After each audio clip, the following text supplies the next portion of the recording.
مارسيل كولر يا جماعة مدرب أفقد النادي الأهلي شخصيته، مش النادي الأهلي أبدا. هو النادي اللي يلعب قدام منافس من الدقيقة 60 وهو ناقص واحد وما يقدرش يخلق فرص على مرمى الفريق المنافس. مارسيل كولر مدرب جبان، لأنه ابتدى المباراة ومحتاج يكسب بست مدافعين مقابل أربعة بس في النواحي الهجومية. مارسيل كولر مدرب مفلس، ما عادش عنده جديد يقدمه للنادي الأهلي، وكلنا شفنا ده عن طريق إن مفيش أي حلول بيعملها مارسيل كولر او بيخلقها الفريق في الملعب.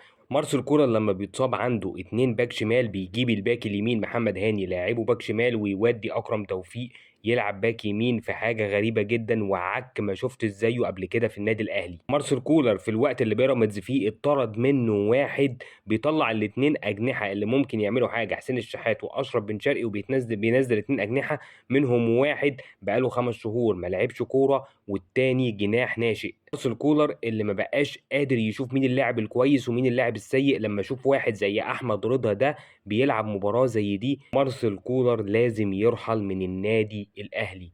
الله يرحم ايامك يا مانويل الجوزيه.